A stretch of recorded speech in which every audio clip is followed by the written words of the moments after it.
First of all, when was your first undercover mission? 2012. Whoa, like before the organization's even formed. Yeah. How did that get spun out? God, the State Department would have annihilated me. Fucking nuts off. At any point, if a mistake is made or you were made, Yeah. you know, that don't you think we need a lot more of that in this particular space of conservation? Yeah, it's a big debate, the militarization of conservation. But you know, do I want to see it militarized? Absolutely not. Of course not. But hey, we can sit here and debate whether we want it militarized or not. Meanwhile, you got animals, species being decimated. Yeah. So which do you want? Again, it's like we're arguing over the dumbest shit. Right. It's just save the species. But I mean, like what the biggest thing is, I know what evil is. I've seen it. These people, they think we've got so many American organizations that have seen what we've done.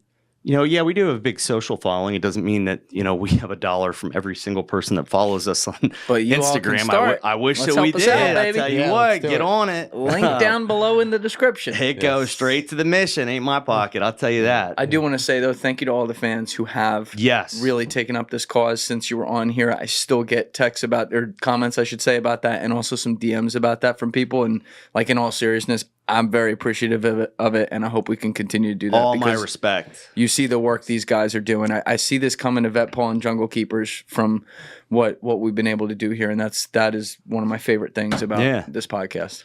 I think that the saddest thing for me, though, and you know, I want to start with talking about some positive stuff in a second because I want to get off this because this is an inspirational story, Vet Paul, and we've got a lot of good stuff going on, but the venom that's spit from American organizations. We've had other veterans try to start their own companies. We had this Navy guy that didn't make it to our selection, started his own thing, and then starts going on Reddit, spreading that article again, and bad-mouthing stuff. He's not even in Africa. He's just, the guy got out of the Navy after like 2 years or something. Thanks for your service, but don't sit here and try to play Billy Badass when you're not. And then there's an organization out of California that started by a zookeeper or something, which I love zoos, by the way, ACA accredited zoos, great. But now they're teaching tactical training in South Africa to rangers and how to kick in doors of homes and take homes and secure. Dude, you're going to get somebody killed. And I found out that they were sitting there. Like, at the end of the day, yeah, if somebody's talking bad about you, I mean, hey, you're not... It means you're doing it right, I guess. But hey, I'm playing the nonprofit world, and I got an organization here. And if your eye's on the prize, which is saving the animals, then you should only be promoting good organizations. Don't say nothing bad about anybody else, because ain't nobody competition to me. It shouldn't be. Everyone's supposed to want the same thing. Yeah. Yep. There's one common goal there. Yeah, exactly. I mean, I don't and really if you can do it better than me, dude, I'll be your biggest fan. Ask anybody that knows me. Dude, we promote every good nonprofit that we can in our newsletters, social media, whatever. If you're doing good work as a nonprofit for veterans, wildlife, the environment, we're going to promote you. We want, just because somebody has $1 to give to me, to Vet Paul, excuse me, doesn't mean they don't have $1 to give to another organization. So share the love. Right. If you're doing good work, that's what it should be. Everybody should eat, man. What is this? I do think it's important, though, to go into how this looks on the inside, because we didn't do a ton of this last time you were here. But first of all, when was your first undercover mission? 2012. Whoa, like before the organization's even formed. Yeah. How did that get spun out? God, the State Department would have annihilated me. The time. Hey, go ahead, try now. I don't care. So what was disabled veteran card? That's what I'm gonna pull. Not all there. what was the details? So I was going into bars, and there were specific targets. I'm a white American, super white American. I mean, look at me, Jesus. Going into bars and finding out. Getting information from associates to certain individuals within the pipeline. And so I would go in, get their phone number. A lot of times I was the assistant to rich European or American, And that's how I present myself. And I would get that as much information. But the goal was to get that phone number. And then once I get that phone number, that WhatsApp or even direct text, and I had a bunch of different phones, SIM cards. We were working all of them. Is getting that conversation going. If you can get that hook, because you can get that phone number, but you don't get that text back or that call back. If you can get a call back, that's big time. If they actually call you, that's great. But how'd you make them trust you? Dude, it's amazing what you can do when you just have a beer and a cigarette with somebody. And I hate cigarettes, man. Half the time, I had to learn how to not choke when I'm...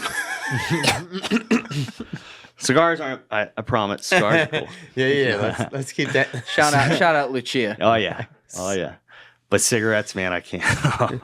Couldn't be an actor because I could not smoke cigarettes. But you were still ripping some for the team. Oh, yeah. Ripping them. Marlboro man. Okay.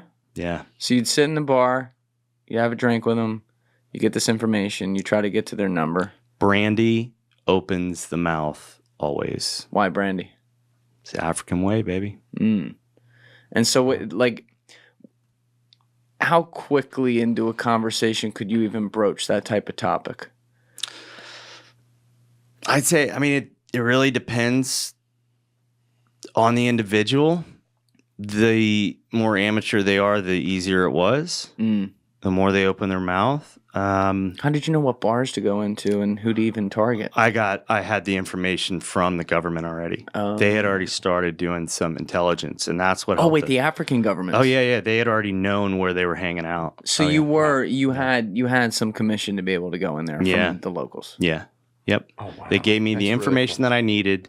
They would take like a picture of, but most of the time their cover was already burned. So. They were really good at picking out who's government and who's not. Really good.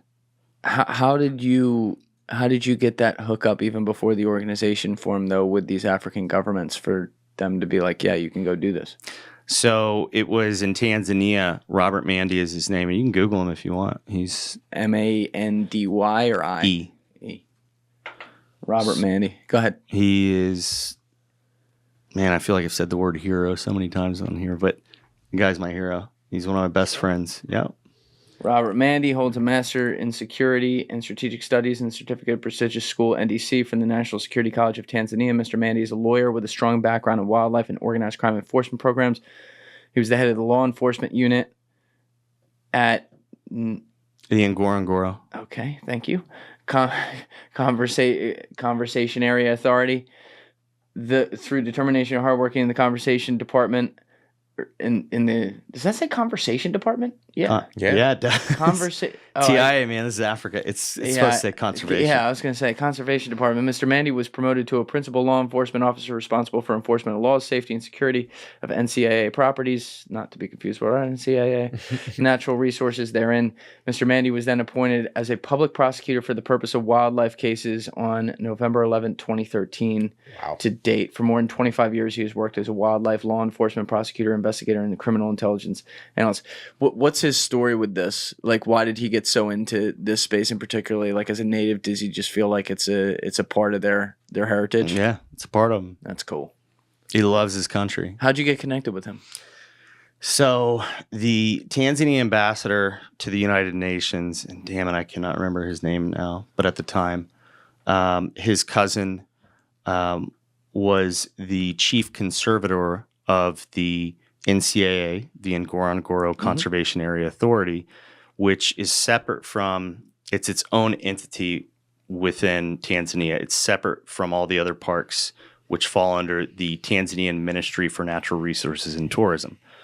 So the Ministry for Natural Resources and Tourism, we'll just call them the Ministry from here on out, does not have power over the NCAA, and the president assigned the NCAA to start the Wildlife Crimes Task Force with VetPaul. Thank you for watching the video, guys. If you haven't already subscribed, please smash that subscribe button and check out this clip's full podcast episode by clicking here or in the description below.